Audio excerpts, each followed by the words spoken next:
నమస్కారం న్యూస్ 9 టీవీకి స్వాగతం. చిలకలూరిపేట నియోజకవర్గంలో ఒక దిగ్భ్రాంతికరమైన అత్యంత సంచలనమైన వ్యవహారం వెలుగు చూసింది. నా పేరు దీప్తి. నేను కోట సెంటర్లో ఉంటా. మా ఇల్లు కోట సెంటర్. నేను గుంటూరు క్షోమి సర్వీసెస్ మేనేజర్గా పనిచేస్తుంటాను. గత నెల 10వ తారీఖున మల్లవరపు అభినయ్ సింధుశ్రీ అనే ఆమె నా భర్తతో అక్రమ సంబంధం పెట్టుకొని నన్ను మానసికంగా ఆర్థికంగా అన్ని రకాలుగా వేధిస్తుంటే స్పందనలో కేసు పెట్టొచ్చాము. ఎమ్మెల్యే గారిని అమ్మాయిని నేను పత్తిపాటి పుల్లారావు గారి మేనకోడలంటే నన్ను ఎన్నోసార్లు బెదిరించింది. ఇంటికి పిలిపించి మరీ బెదిరించింది.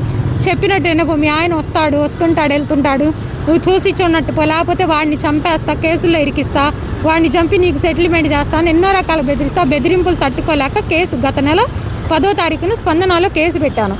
తర్వాత పిలవంగా సీఏ గారు వార్నింగ్ ఇస్తే ఇక్కడికి వచ్చి నేను ఇంక మీ భర్త జోలికి రాను, నా ఇంటికి రానీను, అది ఇది కాగితాలు రాసిస్తానని చెప్పి వెళ్ళారు. ఆ వెళ్ళిన దగ్గర నుంచి ఆమె ఇంతవరకు రాలా. ఈలోపు గొడవల్లో నా కొడుకు ఆత్మహత్య ప్రయత్నం చేసుకొని సావు బతుకుల్లో హాస్పిటల్లో ఉన్నాడు. హాస్పిటల్లో ఉంటే హాస్పిటల్కి వచ్చి ఒకసారి తనకు అసలు రావాల్సిన అవసరం లేదంటే నా భర్తతో నన్ను కొట్టించబోయింది. సరే అప్పుడు గొడవ అయిపోయింది. ఊరుకోకుండా తర్వాత తన కొడుకుని పంపించి మళ్ళీ తను వచ్చి దగ్గరుండి నా భర్తతో నన్ను తన్నిచ్చింది. దాన్ని భరించా. మళ్ళీ హాస్పిటల్కి వాళ్ళకి ఫోన్లు చేసి ఆ అబ్బాయికి మందులు ఇవ్వద్దు, మందులు ఇస్తే ఊరుకోను అని చెప్పి వేరే వాళ్ళ ద్వారా బెదిరింపులు జరిగింది. దాన్ని భరించాను. నా బిడ్డకు డయాలసిస్ చేయాలి, నా భర్త సంతకం అవసరం, అందుకని రాత్రి రణంగా వెళ్ళాడు మనిషి. ఆ మనిషి అక్కడికి వెళ్తున్నాను ఆమెతో తేల్చుకోవాల్సినవి నాకు చాలా ఉన్నాయని చెప్పి మరీ వెళ్ళాడు. వేరే వాళ్ళ చేత నీ దగ్గరికి వచ్చాడని చెప్పించా అని ఫోన్లు చేస్తుంటే నా ఇంటికి రాలేదంటే రాలేదనంది. బిడ్డ ప్రాణ బతుకుల్లో ఉన్నాడు, సంతకం అవసరమై ఇప్పుడు వెళ్తే ఇంట్లో రెడ్ హ్యాండెడ్గా ఉన్నాడు. ఫస్ట్ మేము అడిగితే ఖాళీని పిలువనంటే ఖాళీ ఇంట్లో లేడు అని అంది. చెప్పులు ఎవరి బండి ఎవరిదానంటే మీడియా వాళ్ళని పిలుస్తానంటే అప్పుడు ఖాళీ రా అని 10 నిమిషాలు లోపలికి పోయి ఆ మనిషిని బెడ్రూమ్లోంచి తీసుకురావడానికి 10 నిమిషాలు బళ్ళు తెచ్చి లంజల్ని కొట్టి ఇక్కడి నుంచి పంపించి నా ఇంటి ముందు ఏందని నా భర్త చేతే నన్ను అక్కడ కొట్టించింది. నాతో వచ్చి తోడుగా వచ్చిన పెద్ద మనుషులు దాన్ని ఇచ్చింది, ఆటో బాగలు కొట్టించింది. అసలు ఆ దౌర్జన్యం ఏందో మాకు అర్థం కావట్లేదు. ఎమ్మెల్యే గారు ఏం పట్టించుకుంటున్నారో మాకేం అర్థం కావట్లేదు. ఆ రోజు స్పందనలో ఉన్నప్పుడే ఎమ్మెల్యే గారు పెద్ద మనసు చేసుకొని పట్టించుకొని ఉంటే నా బిడ్డకి ఇప్పుడు ఈ పరిస్థితి వచ్చేది కాదు, నాకు ఈ పరిస్థితి వచ్చేది కాదు. ఇంకెక్కడుంది న్యాయం? స్పందనలో పెట్టి 4 రోజులు అవుతుంది. ఏం చేశారు? ఏం పట్టించుకున్నారు? నా దగ్గర ప్రతిదీ ఎవిడెన్స్ ఉంది వాళ్ళకి అక్రమ సంబంధం ఉంది అని. లేదు అని ఆమెకు భయపడుతున్నారు. ఎవరికి భయపడుతున్నారు? నాకు ఎప్పుడు జరిగిద్దా? నా బిడ్డ చచ్చిన తర్వాత జరిగిద్దా? నా బిడ్డకు అక్కడ సరిగ్గా లేదు. ఇప్పుడు ఈ గొడవల్లో డబ్బులు పెట్టేవాళ్ళు కూడా పెట్టమంటున్నారు. నా బిడ్డ పరిస్థితి ఏంది? దయించి ఎమ్మెల్యే గారు పెద్ద మనసు చేసుకొని మీరు పట్టించుకుంటే కానీ నాకు న్యాయం. అధికార బలమా, రాజకీయ అండ చూసుకుని రెచ్చిపోతున్నారా? ఒకరి కాపురంలో నిప్పులు పోస్తూ ఎదురు తిరిగితే ప్రాణాలు తీసేందుకు కూడా వెనకాడడం లేదా?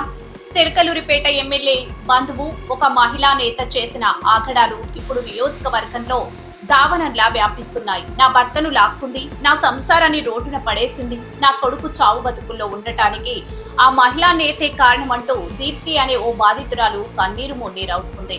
ఎమ్మెల్యే బంధువైన మహిళా నేతపై తీవ్ర ఆరోపణలు, పరాయి భర్తతో అక్రమ సంబంధం ప్రశ్నిస్తే భౌతిక దాడులు, మహిళా నేత వేధింపుల వల్లే చావు బతుకుల్లో బాధితురాలి కొడుకు. న్యాయం కోసం పోలీస్ స్టేషన్ మెట్లెక్కిన బాధితురాలు దీప్తి. అసలు ఏం జరిగింది?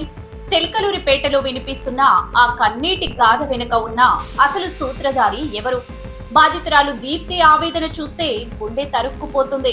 తన భర్తను ఆ మహిళా నేత తన అక్రమ సంబంధంతో లోబర్చుకుందని, భర్తను మార్చమని బతిమాలేందుకు ఆమె ఇంటికి వెళ్తే కనీస మానవత్వం లేకుండా రౌడీలతో దాడులు చేయించిందని దీప్తి ఆరోపిస్తుంది. రాజకీయ పలుకుబడి ఉంది కదా అని ఒక కుటుంబ జీవితాన్ని నాశనం చేసే హక్కు ఎవరిచ్చారు? ఇంత జరుగుతున్నా సదరు మహిళా నేత వెనుక ఉన్న ఆ అదృశ్య హస్తం ఎవరిది? ఎమ్మెల్యే బంధువు అనే ట్యాగ్ లైన్ చూసుకునేనా ఈ అరాచకాలు? ఈ ఘోరాల వల్ల ఒక పసి ప్రాణం దీప్తి కొడుకు ఈ రోజు హాస్పిటల్లో చావు బతుకుల మధ్య కొట్టుమిట్టాడుతున్నాడు. దీనికి సమాధానం చెప్పేదెవరు? బాధితురాలు దీప్తి పోలీసులను ఆశ్రయించింది. తన భర్తను తనకు అప్పగించాలని, తన కొడుకు ప్రాణాల మీదకి తెచ్చిన ఆ మహిళా నేతపై కఠిన చర్యలు తీసుకోవాలని డిమాండ్ చేస్తుంది. పొలిటికల్ పవర్ తో ఈ కేసును నొక్కేసే ప్రయత్నాలు జరుగుతున్నాయా అనే అనుమానాలు కూడా వ్యక్తమవుతున్నాయి. ఒక సామాన్య మహిళకు చిలకలూరిపేట పోలీసులు న్యాయం చేస్తారా, లేక రాజకీయ ఒత్తిళ్లకు తలొగ్గుతారా అనేది ఇప్పుడు $1 మిలియన్ ప్రశ్నగా మారింది. అధికారం చేతిలో ఉంది కదా అని సామాన్యుల జీవితాలతో ఆడుకుంటే చూస్తూ ఊరుకునేదే లేదు. బాధితురాలికి న్యాయం జరిగే వరకు, ఆ మహిళా నేత అసలు రంగు బయటపడే వరకు మా పోరాటం ఆగదు. దీనిపై మరిన్ని అప్డేట్స్ మా ప్రతినిధి అందిస్తారు. చూస్తూనే ఉండండి న్యూస్ 9 టీవీ.